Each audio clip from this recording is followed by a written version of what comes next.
Hey, I'm Pops, and we're going to talk about Andor. So, Andor episode 7. So, I'll give you my thoughts on the episode, good, bad, and otherwise, tell you where we're at. So, just to recap, the show has, I was very interested to see if what this episode would try to present. So, it's every 3 episodes, right? So, we had 2 episodes.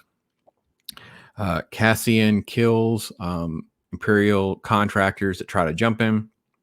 Basically, it's about a race to get off the planet and escape before the Imperials get him.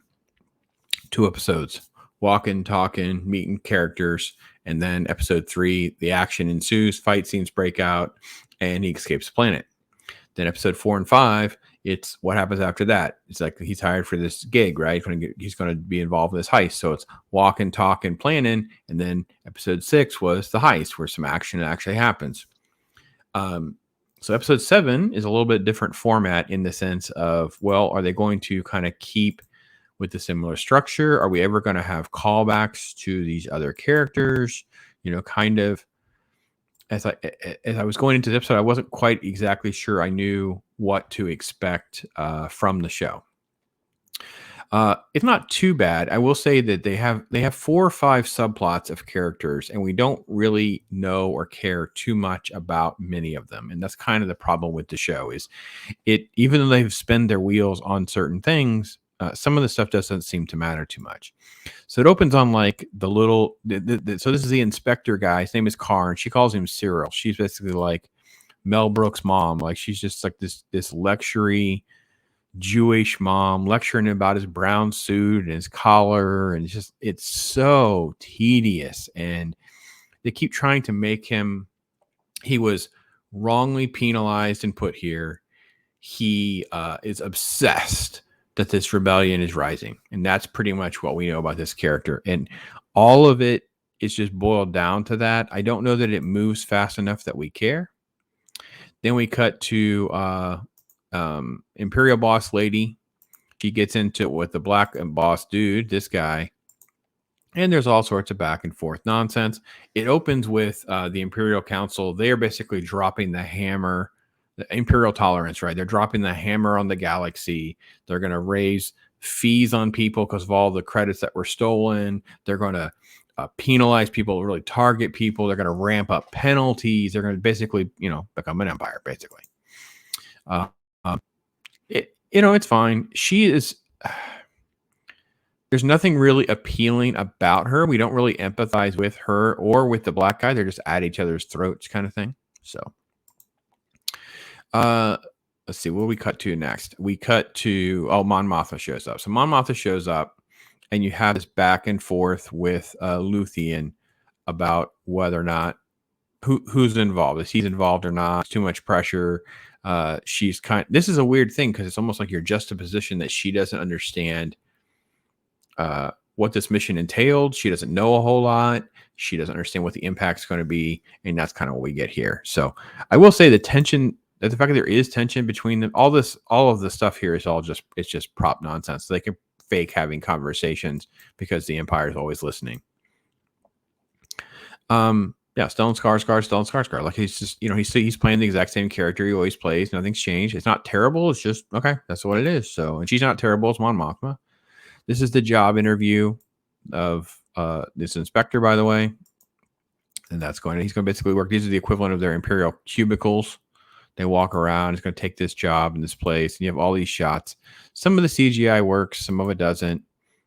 It's never bad. I will say that this is the equivalent of the world building that they're going for. There are parts of this that feel Star Wars, definitely from the Imperial side of things. Anyway, she's ordering this basically an illegal investigation and data search into all these things that have been stolen. That's pretty much what's happened. Then you cut to this scene, which is probably the most awkward and confusing of the scenes in the show for me. I didn't know who this is. Like who are we talking to and who are we talking with? So this is Vel. She was the one that was involved with the heist. She's all dressed up and gussied up here from not being on the planet. She's talking to what I assume is Luthien's assistant. Since we don't always use the names, it's hard to keep track of some of these characters that we don't know much about. There's a lot of characters, but we don't have enough distinct characteristics or elements to keep them all straight. But that's what they're basically just bickering about. It is what it is. And basically they're trying to say, we're going to cut Cassian loose because he knows too much. This is the girl they left behind on that planet. And then we cut to the episode 1 through 3 planet. Cassian went back, and this is Maeva. This is basically his mother. This is his surrogate mom. He goes back and says, I got some money. We're going to leave. We're going to live the good life. And she catches him up. So it took like almost 20 minutes, 16 minutes or so just to get Cassian on screen. Let's see. Yeah, well, close to 8. Well, we have the recap. So with the recap, it's probably about 15 to 16 minutes. So I will say this for this actress, this lady, she's got a really good performance here. Basically, it's like the torn mom about dealing with, so-and-so got killed because so-and-so turned on you. And this is what you want to do. Why do you want to do it? Where are we going to go? What are we going to do? Don't you understand what's coming? It's fine. Diego Luga's fine. This is a new character. He's introduced. This is again, one of these Imperial Gala things. By the way, there are a couple aliens. And this is the daughter, the angst teenager. And anyway, they're like childhood friends, and they're having this conversation, basically a coded conversation where she's trying to figure out if he'll help her with finances, if he has love for the Empire or not. That's pretty much what all this is. So there's a couple droids. There's one. I think there's one alien in this shot. And basically, we learn that he is an ally, but he's very nervous and angst. The husband is not to be trusted. It's a lot of the same kind of stuff.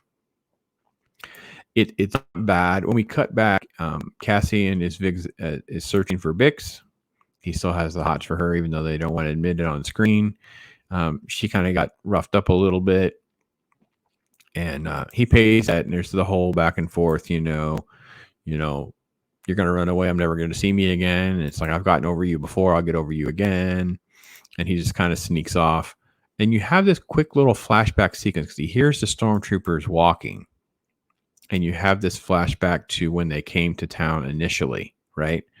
And here, it's trying to be like this coded thing where whatever the pushback was against these stormtroopers, the one guy is trying to bring some peace. This guy right here. Anyway, his name is Clem. So when he chose his name Clem, there was a tie there. And then when they cut back, it's the droid and the Ma saying we're not going, basically. And this actually was not bad. This is actually some of the better elements. This all should have been in episodes 1 through 3, to be honest. They could have really just tightened this show up a little bit. We would him to go back there is just silly, because the idea that it took 3 episodes for him to find a way to get off, but now he has a little bit of money in his pocket, and suddenly it's all going to be so easy for him to get off, even though now the stormtroopers and the Imperial forces are there now. I don't know. It's kind of hard. We don't really think that part through. Don't think about it. Just that it's just going to work itself out. That's it. The money solved the problem. I get that's the only explanation, because the situation on the planet is worse for him to be able to get off, and it's stupid on his part to go there. She's not having any part of it. She's like, no, I'd rather die on my feet than, be on the run and those kinds of things. So, and the dialogue is fine. Dialogue is just that. And his character, his character really is a very shallow thief. Like, he just figured, if I got the money, we can do this. We'll live this high life. This is what we'll do. We'll always be able to avoid them. If we have money, we can do it. And it's just very naive. All right, so we're back to the Imperial scene, and we have this back and forth, nastiness back and forth between the two. He's being a witch to her. They try to make this dialogue like Star Wars dialogue about, integrated Imperial security and the investments of the technical and the protocols. And it's like, it's just so convoluted. It does not create the tensions and stuff that we should get out of what they're trying to accomplish, right? They're trying to create this guy doesn't have total control. He's sort of reprimanded. This guy's doing this. Now he's attacking this girl, blah, blah. It's like, I don't care that much.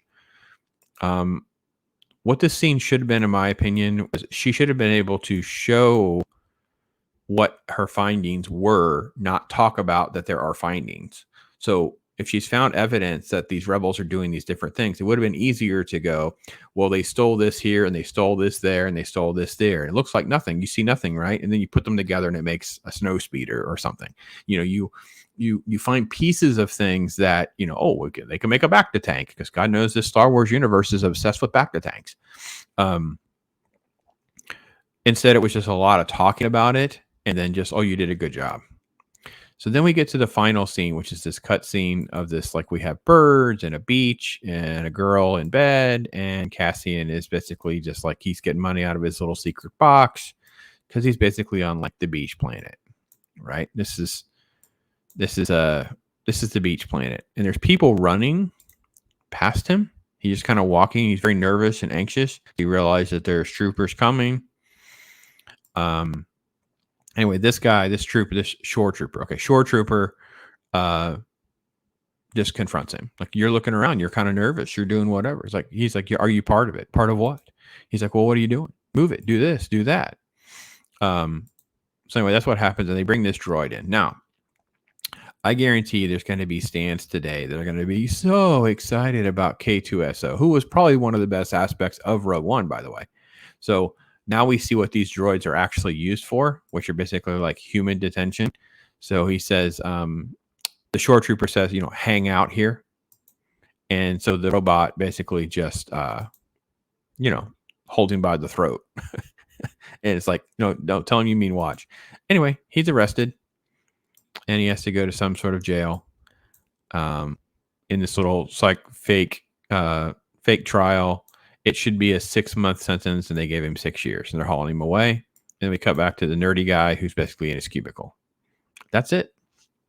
So the story is very similar. I feel like we're in now, it's episode 7. So I don't know if we have to endure 7 and 8 to get to 9 where something actually happens of significance.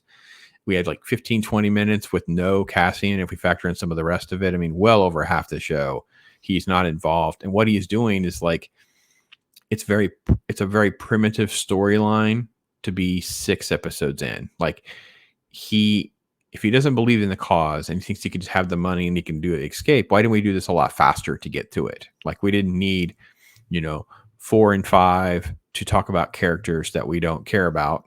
Because Vel, who's going to be, quote, I guess, hired to kill him. Why do they bring in a real bounty hunter?